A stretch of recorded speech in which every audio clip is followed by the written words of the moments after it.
There's a version of you that never sleeps in, never skips training, never wastes time. There's a version of you who never fails. It is waiting for you. Genuinely ask yourself a question, you at home. If you had done those things for the last 2 years, you never skipped a training, you never wasted time, you never scrolled TikTok, you never sat aimlessly on the internet typing in garbage, never played video games, you never wasted time. You never skipped training. You were training every single day. You never slept in. You were never lazy. There's this version of you. Imagine the person you would be. Genuinely imagine what you would look like. Imagine where you would live. Imagine the car you would drive. Imagine how much your woman would respect you. Imagine the love you would see in her eyes when she looks at you with adoration like a king. Imagine your existence. That person is waiting for you. And the only thing that's stopping you from being that person is your monumental laziness. You can have it. The universe is very giving. It will give you anything you work for. I've never seen somebody try for something with all of their might and not get it. The only people who do not have the things they want are the people who do not try for them. I've never seen a person wake up and say, my only dedication in life is to solve a Rubik's Cube and fail. You are not stupid. You are not incompetent. You are lazy and arrogant. It's extremely important you understand that that person is waiting for you and you are declining that version of yourself. In the multiverse, in the many different versions of the universe that exist, there is a version of you that does those exact things. And he is a greater person than you can even fathom. You can transform yourself into that guy. You can be a top G. That's exactly what I did. I knew who I was going to have to end up being before I became that person. My brother and I are not from rich families. We are not from advantaged beginnings. But I knew I had to be a big, strong, fighting billionaire. That's what I knew I had to be. Discipline is the key to success. If you cannot force yourself to do something you don't want to do, how are you ever going to put yourself through the suffering required for greatness? If you cannot force yourself to train when you do not want to train, if you cannot force yourself to work when you don't want to work, if you can't force yourself to not log into Pornhub or force yourself to eat right, how can you possibly ever become a monumentally successful person if you cannot control yourself long enough to do what must be done as opposed to what you feel like doing? The only people who get to live their lives based on how they feel are women and children.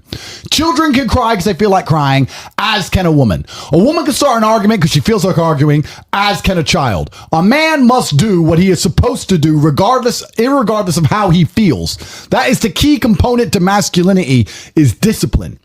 If you do not have the discipline to dedicate yourself to anything, you are going to fail and be crushed by the people who can. If you only go to the gym when you feel like going to the gym, you're never going to be as strong as the people who go to the gym when they don't feel like going to the gym. That is a reality of life. So I train every single day. I've actually heard from some people saying, you overtrain. And I explained to them, one, I don't believe in rest. I'm not you. I'm not pussy and I'm not broke like you are, Mr. Fitness Trainer, standing around the gym teaching people for $50 an hour. I don't need to listen to you. Secondly, I don't train because I want to get bigger. I train every day because it is difficult to train every day. It hurts. I don't want to. I wake up and I'm busy. I have other things to do. I don't feel like doing it. So I force myself to do it 7 days a week, 365 days a year, so that I know I'm the kind of person who can do what he doesn't want to do when it needs to be done. I am that man. And it is more of a mental exercise than a physical exercise at this point. How can you ever outcompete me if I can force myself to do the things I don't want to do and you cannot? Discipline is absolutely essential for success, and you need to get very comfortable and very used to the idea of understanding that on your path to greatness, there are going to be long periods of time where you hate what you are doing, where you are dissatisfied with the actions you must undertake, where you are tired, where you are stressed. That is why it is difficult. That is why most people won't make it. If the path was easy, everybody would walk it and it would lead nowhere. 100 people start the path, 99 fall off because it is difficult, and the one person who makes it to the end gets the gold. If all 100 made it to the end and the gold was divided by 100, it wouldn't even be worth anything. The difficulty gives it value. The fact that it is difficult to do is the key component into the fact you want it in the first place. If it wasn't difficult, everyone would have it and you wouldn't want it because no one would respect it. It's supposed to be hard. Life is supposed to be hard. You're supposed to think this is terrible. You're supposed to suffer and smile through the pain regardless. Discipline is the key to success in all realms as a man. And if you lack it, you stand no chance. You can give most people a roadmap to success. You can give them a Ferrari with a full tank of gas, and a lot of people still wouldn't make the destination because they would say the drive is too far away. Quitters, they don't have the discipline. You can tell them exactly exactly how to do it. You can give them the mechanism to get there, but they don't have the discipline to complete the drive and end up at the destination. That is the majority of Earth. This is your competition. People who, even if they are told what to do and people tell them exactly how to do it and help them do it, still quit, still fail because they lack discipline. Even me, with my monumental powers, I can't make a quitter successful. It doesn't matter how good I am. It doesn't matter how easily I make it for them to succeed. It doesn't matter how compendious and concise and powerful the real world is. It doesn't matter how much I text them and motivate them, how many emergency meetings I do to try and talk to them and hype them up, how much motivation I give them. It doesn't matter what I do. If they are a quitter, guess what they're going to do? They're going to quit. No matter how simple the map is to read, no matter how fast the Ferrari is, somewhere along the drive, the sun's going to get in their eyes, and they're going to sit there and go, I don't like this, this is hard, and they're going to quit. Quitters are the number one type of people that nobody can help. If you're a quitter, I can't help you, life can't help you, God himself cannot help a quitter. So if you lack discipline, you lack the very basic building block to any type of success which exists on the planet. By every single metric which can be measured with science, you are going to stay a loser and a failure. The key is to keep training. If you train hard every single day, you don't have to worry about a little bit of vitamin C. It's true. If you don't train and you don't smoke, you're still going to be a pussy. Yes. The answer is always hard work. As soon as you are granted life, you are guaranteed death. What you do in between is up to you. You are all conscious. That could end tomorrow. That could end in 100 years. But the time between the beginning of your consciousness and the end of it is completely up to you. Training is never the wrong decision. If you're in jail, you should train. If you are free, you should train. If you are rich, you should train. If you are poor, you should train. If you smoke, you should train. If you don't smoke, you should train. If you drink, you should train. If you don't drink, you should train. You cannot escape that hard work is always the correct decision. There is no time in any scenario when working hard is going to be the wrong answer. You should always try your very best in all things. I will smoke 10 cigars a day and beat the shit out of you because I train harder than you can possibly fathom. Pain is an extremely important part of the equation. Pain is the elixir of success. When people say this bad thing happened to me and I'm suffering, I say good. It is pain which is required. It's one of the elements in the chemical reaction. If a chemical reaction requires 5 particular distinct compounds and you have 4 and you're missing 1, it simply doesn't work. Pain for a man is one of the most important elements in becoming successful. Batman is Batman because they killed his parents. If they did not kill his parents, he would not be Batman. You're supposed to suffer. You're supposed to take that pain. The worst thing that can happen to you as a man is you live a life with no pain in it. To be born into a rich family and have a nice, easy life and be given money and you don't have to go to the gym and not have to train because you have bodyguards and sit around like a fuck up. You're going to be miserable and unhappy and a drug addict buying prostitutes. You're only going to have women who adore you. You're only going to feel confident in yourself and feel happy when you've been through hell and come out the other side. The pain is required. And you'll often notice that people who are better than you are people who have suffered more than you have suffered. So the person who is waiting for you, he requires your motivation. It also requires huge amounts of pain. So when bad things happen to you, do not sit at home and lament. Do not feel sorry for yourself. Instead, look in the mirror and say, thank you, God, for giving me one of the ingredients that is needed for the chemical concoction that is going to turn me into a superhero. Because pain is an extremely important one. In fact, it's one of the most important ones for a man. Everything is war. All of it. Sitting in the commute without losing your patience is war. Trying to find a way to escape your slave job is war. Keeping your wife happy and your children inspired is war. Training to become stronger than before is war. It is all war, and it cannot be avoided. And I'll tell you why it's war. Because war is 2 opposing sides trying to achieve the same goal. 2 opposing sides want the same land or the same influence over X land. And the car you want, the Ferrari, you're not the only person who wants it. The reason it's so expensive is because others people want it. The girl you want, the beautiful woman, everyone wants her. It is war. It is competition.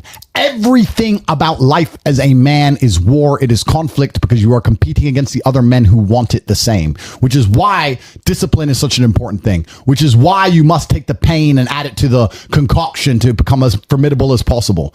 Life is war. This idea that you can go through life as a man and avoid war is probably the biggest mistake that most men make, because it is impossible for you to achieve anything significant without war. Running a business is war. Running a hotel, running a restaurant, running an online company, it's war. Training is war. Life as a man is war. You need to wake up and view it exactly as what it is. Everything I want, other people want. Everything I desire, other men are trying to get. This is a war, and I must outcompete them. That is the best possible mental model you can have. Even in jail, it was a war for who could stay most calm, a war who could control their mind the best, a war for who could suffer the least. That is war. I was surrounded by people who lost their minds and I refused. It was a battle and I was successful. Life in and of itself as a man is a never-ending struggle and a never-ending battle. It is the constant of the human condition. Evolution requires pain. While others complain that they do not feel happy enough, I'm happy I'm struggling. I don't want to be happy. I want to be great. This is the beauty of life as a man. Do you understand? I don't care. I'm happy to be struggling. I wanted to fight. You wanted to win. I wanted to fight. That's the difference. You're concerned with winning. I wanted to just fight. And we're fighting. That is the beauty of life as a man, to be great. If you concern yourself only with being happy, you are once again acting like a female or a child. Happiness is fleeting. It doesn't even matter if you're concerned only with the hedonism of happiness. You're going to drink alcohol and go to parties and go to festivals and take drugs. I want to be happy. Who cares? I want to be great. I want to be great all of the time. And let me ask you a question as a man at home, genuinely, truthfully. Would you rather be a loser who's always smiling, a happy loser, or would you rather be a stressed winner? Because I'll tell you something about winners. Most of them are stressed. We are stressed. We're stressed. Putin is stressed. Genghis Khan was stressed when his messenger turned up after a 4-week ride with updates from the battlefront of Iran. I'm sure he was stressed by what he read. Even if it was very good, even if it all looked fantastic, he started to feel stressed. Okay, well, now maybe I need to go to Iran. How long is it going to take me to get there? Maybe we need to send more horses. Maybe we need to colonize Iran. He felt stress because the beauty of life as a man is to be great. So you have to sit here and ask yourself, do you want to be a happy loser that's insignificant? Nobody knows you exist. Women don't respect you. Men don't respect you. Nobody cares if you live or die, but you get to smile all the time. Or do you want to be one of the most important people on the planet with a little bit of stress?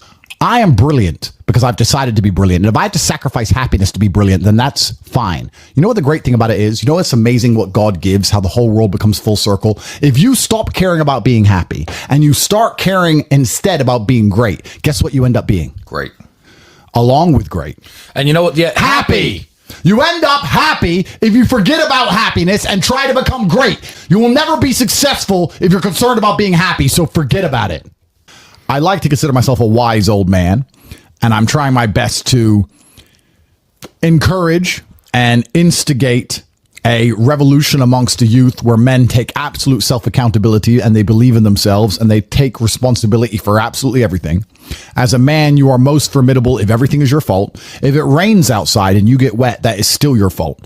Can you control the rain? No. Could you have brought an umbrella? Yes. You need to blame yourself for all things, the good and the bad. And by doing this, you take absolute self-accountability, which allows you to build a mental model in which you will find solutions, 1, 2, avoid trouble because you know that anything bad happens to you is your fault, and 3, be the most fearsome competitor possible because we're living in a very competitive world nowadays amongst the elites. The people who understand that you're living inside of a fish tank are trying very hard to get out, and you have to make sure that you can outrun some of them if you want to escape. It's an age-old adage. If a bear is chasing a group of people, you do not have to be the fastest one. You just have to be faster than the slowest. The slowest person is going to die. So as long as you're ahead of the majority of people, you stand a very good chance of avoiding slavery. Being a powerful man isn't always about furious anger and instilling fear. As enemies attempt to attack your energy and lower your vibration, understand this. Power is untouchable. Power may notice, but it doesn't care. Sometimes power is simply not giving a fuck. Being a powerful man isn't always about furious anger and instilling fear, meaning sometimes it is. You need to retain the capability to instill fear with furious anger. A man who cannot do that is not a man. It is one of the cards you need to have in your deck. However, more often than not, when you're in a true position of power, you will play the alternate card, which I'm describing here, is simply not caring. How can you not give a fuck about things? Well, I'll tell you how. If you're filthy rich and you have a strong network of people around you who you trust, and you have a good family, and you have beautiful children, and you have women who love you, and you have beautiful supercars, you live with your best friends in a compound, you have armed guards, and you're proud of yourself, and you're strong, and you train hard every day, and you're monumentally successful, and all of your dreams come true. And if you want something, you can instantly snap it up. You want a Pagani, you want a Bugatti, you want a $25 million apartment, anything you want, you buy. It's very easy to not give a shit about the opinions of people who don't have one fraction of your success. And what these people are trying to do is drag me, I'm using me as an example, but we can also use it for you. When you have true power, they're trying to drag you down. They're not trying to elevate themselves. They're trying to drag you down, which is a very different thing, because it's amazing how God rewards those who are trying to build and create and elevate, and how it punishes those who are simply trying to destroy and be spiteful and negative. And these people are going to dedicate hours and hours and millions of hours of their life towards a certain cause. Thank you. To try and drag people down who they cannot affect because they're already too powerful and too large. And they're wasting their own human experience, and they're not progressing or advancing themselves in any way. They will stay brokies, and we will stay rich forever. So the lesson here is that you need to get to a position where ignoring people is a move in which you're guaranteed success. You can ignore people completely and they are benefiting you. And that comes from a position of power. And I think a lot of you at home right now, you may not be in our position, but if you're already working hard, you're already going to the gym, you're already training, you make sure that you're getting as much muscles as possible, as much money as possible, you're dedicated, you don't sleep in, you don't waste your time, you don't smoke weed, you don't play video games, you're focused on trying to become fantastic as a person. You can just ignore that girl. That girl who broke your heart or cheated on you, just ignore her. The most powerful move you can make is ignore her. Yeah, you could yell at her. Yeah, you could try and make her scared of you, blah, blah, right? That's not going to work. The powerful move is just to completely ignore her because you're on your ascent. She is likely on her descent. She likely has no intention of improving herself, no intention of becoming richer, no intention of becoming better looking. Time is against her. As she gets older, she's going to lose her looks. You're going to continue your ascent, and she's going to have to watch you for the rest of her life be the man that she could have been with that she's no longer good enough for. The best thing you can do is simply ignore. That is the powerful move. And it's the same with also men. It's not even a gendered argument. There's men who want to be your friends right now, or who wanted to be your friend, and they did something wrong to you. And if you're on the right path doing the right things, karma, God, the universe, whatever you want to call it, is going to teach them a lesson for simply failing to be a good person to you while they had the chance. But when you have a whole bunch of money, you take care of the people you love. And that's the masculine prerogative. And even my brother and I, anyone who's been loyal to us, who's on our team, we monumentally reward. And everyone who ever displayed cowardice or sold us out or made mistakes massively regrets it, because they see how well we treat the people who are close to us. If you lack somewhere, excel somewhere else. Counter your weaknesses by honing other capabilities. If you're ugly, become filthy rich. If you're poor, be as strong as an ox. Life is unfair. The primary focus of your energies is to balance the books. And there's two different ways you could interpret that. You can, obviously, increase the attributes that you are lacking. If you have the ability to train, because a lot of people don't. Some people are born without arms and legs, but you, with 2 arms and 2 legs, are sitting at home jerking off to Pornhub, flabby and fat.